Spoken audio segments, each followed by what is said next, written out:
Siguen las denuncias por tocamientos y esta vez hemos conocido un caso recurrente, y es que se volvía a denunciar a una persona que había sido denunciada por un caso similar 24 horas antes. Además, también en las últimas horas hemos sabido que ha sido detenido un ciudadano de nacionalidad francesa por grabar a una mujer sin su permiso en uno de los baños públicos de la estación. El ciudadano apenas hablaba español, pero gracias a la intervención de las comisarías europeas se han podido realizar las diligencias oportunas. Y es que Policía Internacional también trabaja durante la fiesta.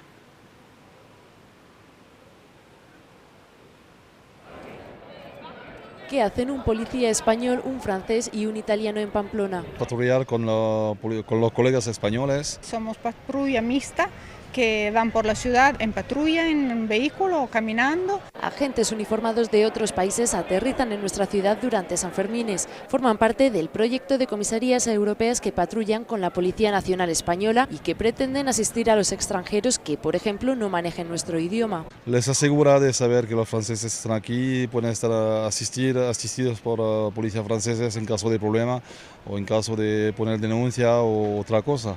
No es la primera vez que la Policía Nacional Francesa colabora en San Fermín, pero sí que lo es de la Policía Italiana.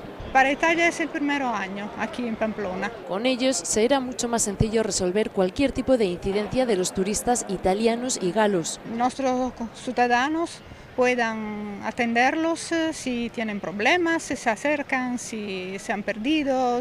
Medidas como estas hacen que cada año sean más seguras las fiestas de San Fermín, unos días en los que cientos de miles de personas de todo el mundo visitan nuestra ciudad.